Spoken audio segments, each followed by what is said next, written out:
Hi, everyone. Thanks so much for joining us here on the Daily Racing Form YouTube. I'm Gino Buccola alongside Mike Beer with producer Bobby helping us out as we'll get ready to preview a race for you out at Oaklawn Park on Saturday. It's the Tinsel. We'll head on out there. Holiday season. We've got some holiday themed names over at Oaklawn Park, but some great racing at Oaklawn Park. This one is a mile and an eighth. We've got $150,000 up for grabs. It's going to go race number 8 on Saturday, December the 20th. We have a horse to the outside, Mike, that I think we have to start the conversation with. Rattle and Roll has earned $3.5 million in his career. He's a grade 1 winner.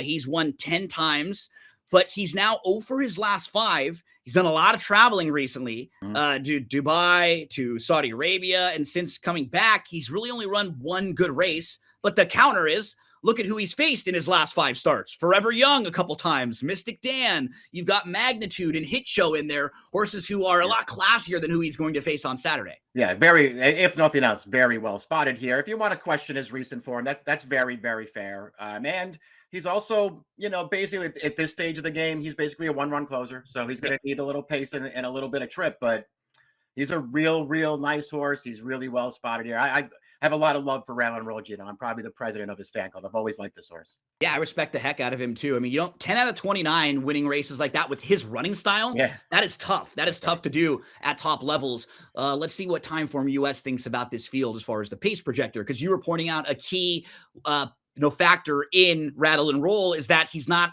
a speed horse. He's going to come from off the pace a little bit.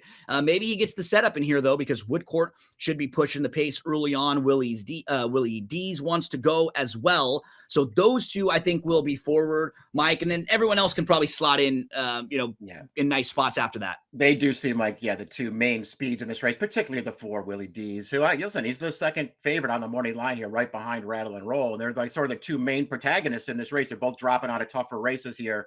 Willy D's is a fast horse, and I'd be surprised if their designs weren't to come out of the gate running and to try to wire this field. And we meet this field here, starting with the one, Dimatic.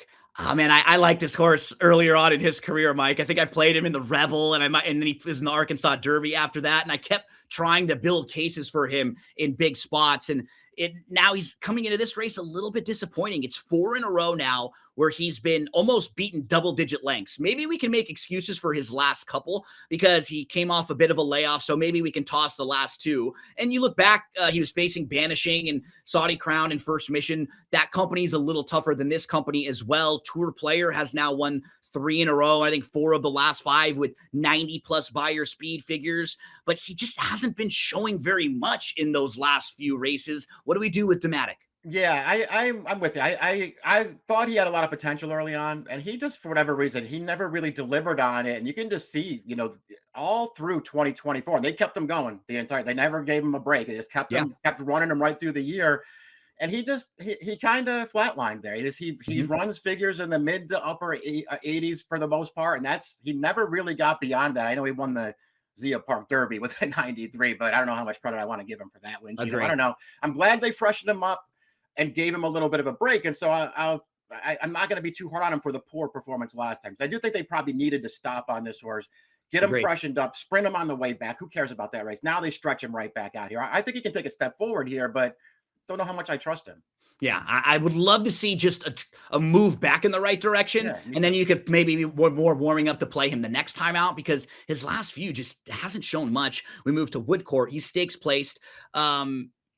He's another horse who just hasn't been in the best of form as of late. He's coming off of back-to-back pretty disappointing efforts where he was 8th in both of those. He flashed speed in both of those races. Back in February, he's winning an optional claimer with a 91 buyer speed figure. That's not a bad effort, but 8.5 months off and the 2 starts since. And that's not really been great. He does have a couple wins at Oaklawn Park, and he is proven at a mile and an eighth. So I can go back and forth with him. It's just the recent form that I wish I could find a little more. Yeah, he's got a race or two that's going to give him a real chance in here. But overall, I thought he was kind of hard to make a case for, especially in a race like this, because I think he's facing a really good field here.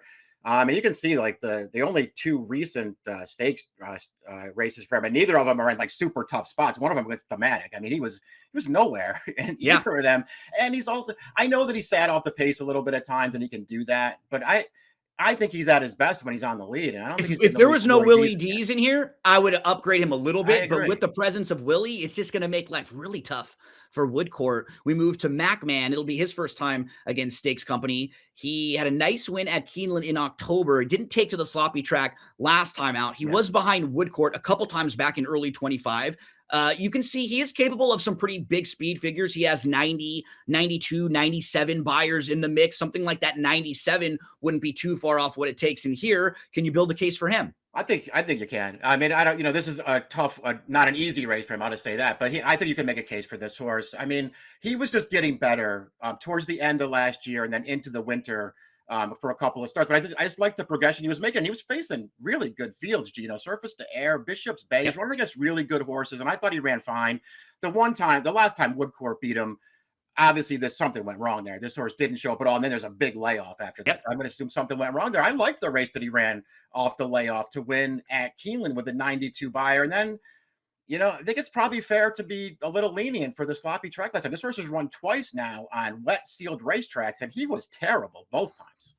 And you were pointing out the race against Woodcourt. The race before that, when he was against Bishop's Bay and Woodcourt, he also had trouble. So both of those races against Woodcourt, you can probably look at and not be too hard on him. He still feels like he's kind of lightly raced too, with some upside here when you compare him to the rest of the field. And we're not sure if some of these horses have maybe showed up with their best.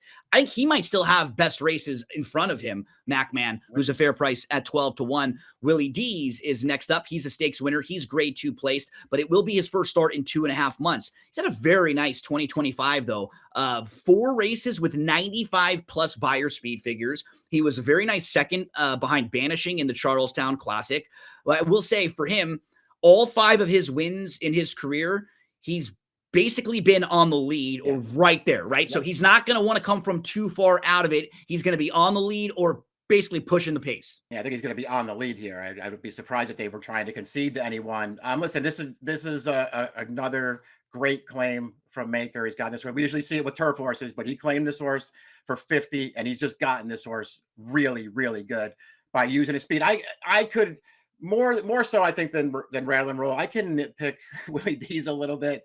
Yeah, that's probably the only reason I'm really not going to try to use him too much in this race. I still remember when they brought him to Saratoga back in June. It was a big speed track that day, June. There were only 4 dirt races on the card, all wire-to-wire winners. He got to the front, and he did what he had to do there to win. And then in his next race, when he won that stake in Indiana, they just let him walk on the lead in there. Nobody challenged him at all. So I just feel like I can poke holes in this horse a little bit as one of the favorites. More so, I just trust Rattle and Roll, even though Trip will be important. I trust him a little bit more than this horse. Yeah, I think I'm in the same exact boat with you in here as we move to Runaway Again, who's lightly raced. He's only raced 5 times. He's won 3 of them. A couple of them on the synthetic over at Woodbine, and then one of them was over at Fort Erie when winning the Prince of Wales, which is basically like the Belmont for the Canadian bred. It's the third leg of the Triple Crown up there. It's the one where they have it on the dirt, or actually the second, right? And then the third one, they go back to Woodbine and they go on the turf. So that's the dirt one of the Canadian Triple Crown. So he is proven on the dirt. He is proven on the synthetic. He's lightly raced. But his last effort, he found some room inside, and then he shot up the rail to win, going away on the synthetic at Woodbine. He's going to have to get faster in here. The thing I don't love, Mike, is that he's got the 3 really good efforts and then 2 races where he just did not fire at all, right? So it's like Jekyll and Hyde back and forth. His good races have been pretty good. I couldn't really find the excuses, though, for the poor races. I agree. Yeah, he's got that little that in and out pattern going there. One good one, one bad one. So we'll see if he can sort of break that streak here. This is a good performance, though, that we're going to watch here is when they give him a little class relief here, and he's going to come running up the inside with a really nice finish in here. I know. And another thing I think you have to at least take into consideration is I know we're at the end of the year now and it doesn't matter as much, but he's a 3-year-old with only 5 starts behind it. He's taking on some real hard hitting older horses in this spot. So he better show up with his best race. Yeah, absolutely. He's one of 2 David Jacobson runners. He's going to be moving into the David Jacobson barn for the first time. Right next door is Money Supply, who also goes out for David Jacobson. Money Supply is a 10-time winner. He's proven at Oaklawn Park. He's a grade 3 winner. He got really good in late 2023 to early 2024, where he won 6 out of 7 races, including that grade 3. Then a stretch where he was 0 for his last 8, but he bounced back with a pretty good second place finish last time out. That was one of his better races in a while, and he is proven at Oaklawn Park. What do we do with Money Supply?